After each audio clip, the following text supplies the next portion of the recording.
hello friends इतिमধ্যে আমি দুটা অঙ্ক বিশিষ্ট সংখ্যাৰ বৰ্গ সংখ্যা কেনেকৈ উলিয়াব লাগে এই বিষয়ে আমি আলোচনা কৰিছো আজি আমি শিকিম তিনিটা অঙ্ক বিশিষ্ট সংখ্যাৰ বৰ্গ সংখ্যা কেনেকৈ উলিয়াব লাগে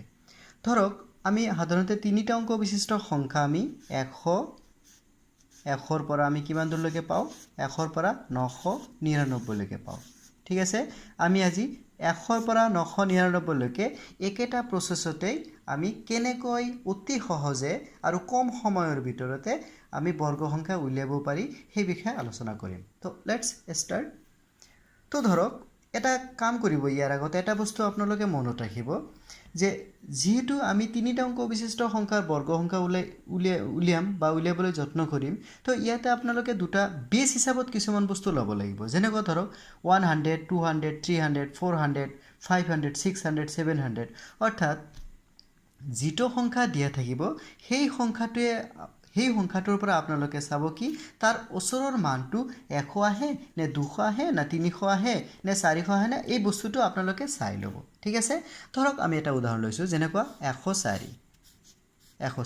এই সংখ্যাটোৰ কি উলিয়াব লাগিব বৰ্গ সংখ্যা উলিয়াব লাগে তো প্ৰথমে কি কৰিম চাব 104 সংখ্যাটো ইয়াৰ ওচৰৰ মানটো কিমান হ'ব কাৰ ওচৰত আহিব 100 ৰ ওচৰত গতিকে আমি কি কৰিম ইয়াতে 100 লিখি দিম ঠিক আছে আসলতে এটো বেস ঠিক আছে আমি যেটো সংখ্যাৰ বৰ্গ সংখ্যা উলাব লাগিব সেই সংখ্যাটোৰ বেস হিচাপত এটা সংখ্যা ল'ব লাগিব হয় 100 ল'ব নহলে 200 300 400 500 আপোনালোকৰ ইচ্ছা অনুযায়ী তাৰমানে যেটো ওচৰৰ মান থাকিব হেতু ল'ব ঠিক আছে এটা চাব যে মই যেটো 100 যেটো বেস লৈছো এই 100 বেসটোত যেটো সংখ্যা দিয়া আছে এই সংখ্যাটো ইয়াতকৈ কিমান বেছি 4 বেছি আপোনালোকে এই বস্তুটো লিখি ৰাখিব ঠিক আছে এটা এটা কাম কৰিব জিৰো দুটা বাদ দি আপুনি কেৱল 1 হে ইয়াতে ব্যৱহাৰ কৰিব লাগিব ঠিক আছে 1 ব্যৱহাৰ কৰি ইনটু এটা কি কৰিব চাও এটা 104 আৰু যেটো বেছি হৈছিল এই বেছি মান দুটা মানটোৱে কি কৰিব 104 লগত প্লাস কৰিব তে 104 আৰু 4 প্লাস কৰিলে কিমান পাম আমি 108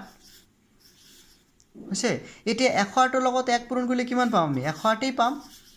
এটা সেকেন্ড স্টেপত আহক সেকেন্ড স্টেপত কি কৰিব যেটো সংখ্যা আমাৰ বেছি হৈছিল কিমান বেছি হৈছিল 4 বেছি থকা সংখ্যাটো কি কৰিব স্কয়াৰ কৰিব কিমান পাম আমি 16 এই 16 সংখ্যাটো কি কৰিব 108 ৰ পিছফালে বহাই দিব বুজি পাইছে এটি হল আমাৰ সংখ্যাটোৰ বৰ্গ সংখ্যা ইজি হৈছে না আৰু এটা উদাহৰণ চাওক আমি আৰু এটা উদাহৰণ লৈছো 116 ওকে 116 স্কয়াৰ কৰিছো এই সংখ্যাটোৰ বৰ্গ সংখ্যা উলিয়াব লাগে তো আমি কি আগৰ নিচিনাকৈ আমি কি কৰিম সংখ্যাটো কি কৰিম প্ৰথমে ইয়াৰ বেসটো আমি কি লম 100 হিচাপত লম ঠিক আছে কিন্তু এই সংখ্যাটো 100 তকৈ কিমান বেছি আছে 16 বেছি আছে হয় এটা কি কৰিম 116 হোৱাৰ লগে লগে আমি কি কৰিম ইয়াত বেসটো 100 ৰ জাগাত আমি কেৱল 1 টো বহাই দিম বহাই দিয়াৰ পাছত আমি মাল্টিপ্লিকেশন কৰি কি কৰিম 116 লগত আৰু 16 আমি প্লাস কৰিম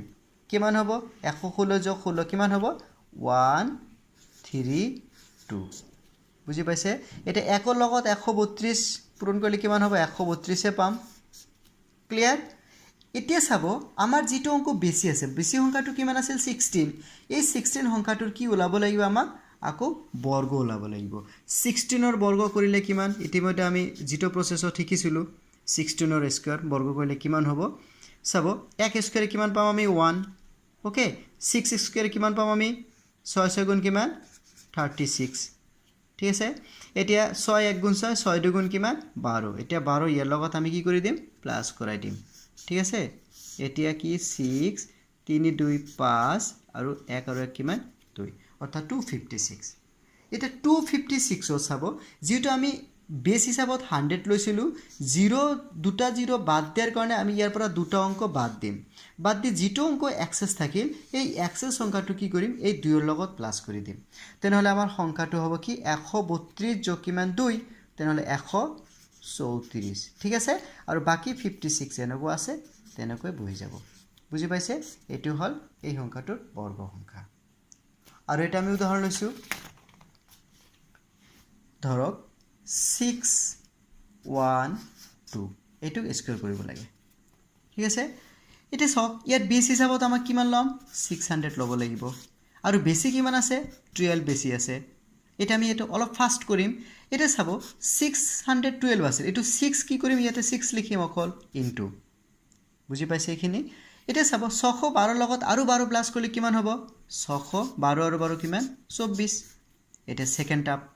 সেকেন্ড টার্মটো কি আহিব এতিয়া 12 যেটো বেছি আছিল এই বেছি সংখ্যাটো কি কৰিব লাগিব স্কয়াৰ কৰিব লাগিব তে 12 স্কয়ার কিমান হ'ব 12 12 গুণ কিমান 144 এটা 144 এর কি কৰি হ'ব এটা 44 সংখ্যাটো বাদ দি 1 টু কাৰ লগত প্লাস কৰিম এই দুটা সংখ্যাৰ যেটো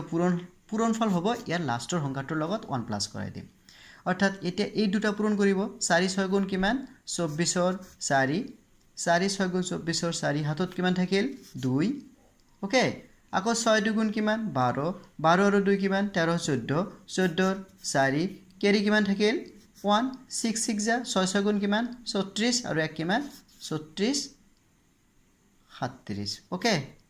3744 এটা কি কৰিম 1 0 ইয়াৰ লগত প্লাস কৰিব লাগিব গতিকে আমি সংখ্যাটো লিখিম 37454 অৰ্থাৎ 374 খিনি ঠিকই থাকিব 1 2 ইয়াৰ লগত আমি প্লাস কৰাই দিম আকৌ 4 যেনেকুৱা আছে আমাৰ এনেকুৱা থাকি যাব বুজি পাইছে এটো হল আমাৰ বৰ্গ সংখ্যা তো ইয়াৰ পিছৰ ক্লাছত আমি বৰ্গ সংখ্যা সম্পৰ্কে আৰু আলোচনা কৰিম কাৰণ বিপৰীত আৰু এটা নিয়ম আছে আমি সেই নিয়মটো আপোনালোকক আমি লগত শেয়াৰ কৰিম ওকে ধন্যবাদ